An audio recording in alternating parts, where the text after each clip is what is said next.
We get into training and sales training and communication training, and it's like, what can they do for me? What can I get out of this?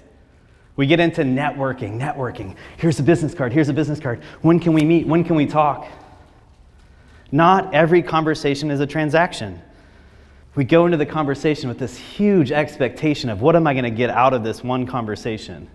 But think of all of the conversations that you have you have this expectation of what am I going to get out of this conversation? Just remember that it's not a transaction. This is communication training that helps you in all aspects of your life. If I could tell you that you could communicate the same way at home as you do at work and vice versa, would that be helpful? You have to realize you can't wing conversations. In my previous life, I was an improv comedian, right? So when I go through this first cornerstone, the worst time to think about the thing you were saying is in the moment you're saying it. The worst time to think about the thing you were saying is in the moment you're saying it. I was taught to unlearn this. And then people paid money to see me do it. And then I had to be funny. But at a certain point in my life, I started winging and improvising conversation. We all do it. You're just not paid for people to come see you and be funny. But we're constantly winging conversations. So for a while, you can do that. For some time in your business, sometime in your life, you can wing conversations. But sooner or later, those stakes get higher and higher.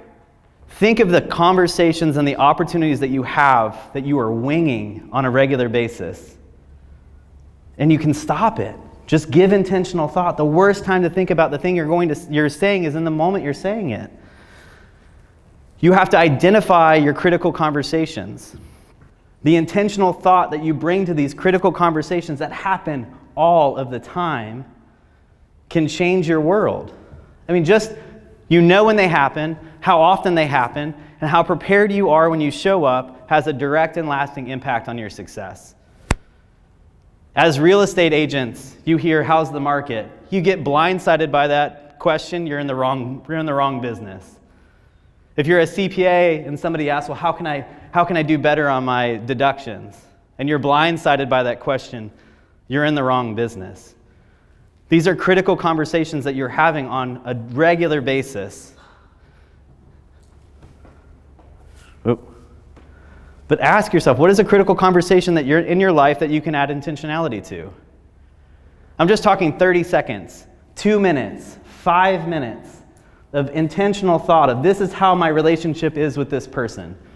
This is how I interacted with them last time. This is what they're trying to seek from my services, from my business, from my knowledge, whatever it is. Just think about it. We don't do it.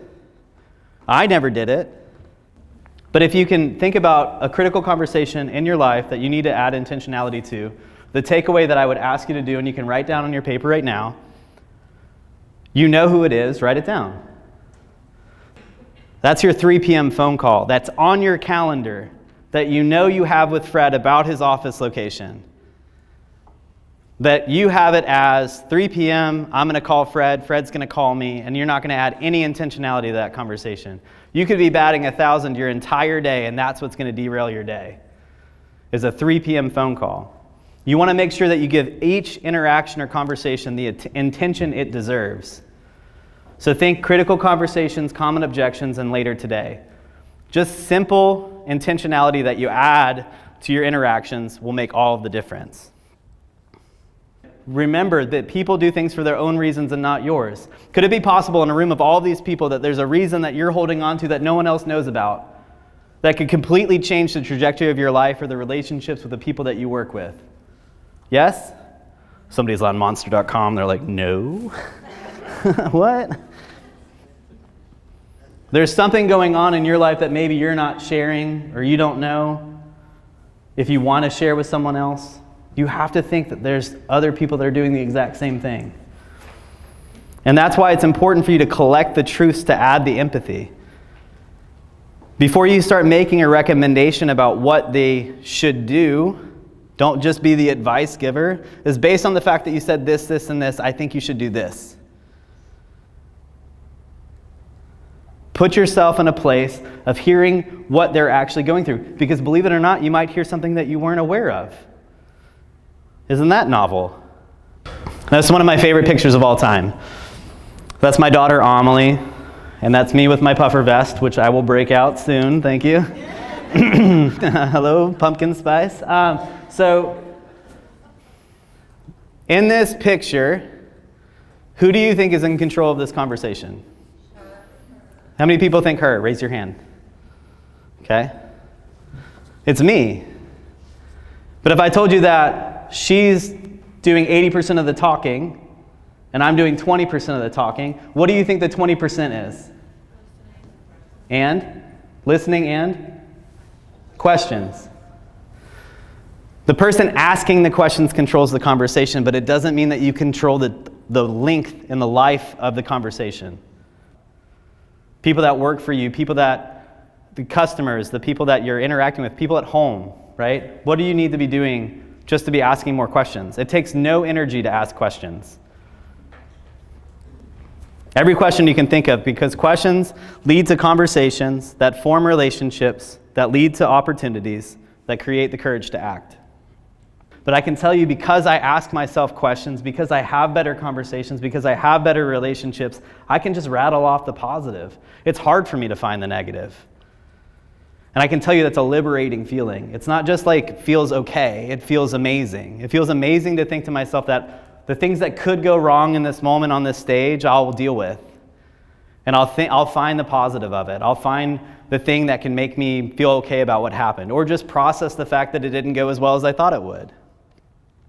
But if you work through this in every single conversation you have in your life, where it's meaningful, where you need to get to a place of influence, of some sort of encouragement, of some sort of group action, this is where you go. And it's simple. And the more and more that you apply this, the more and more it becomes muscle memory.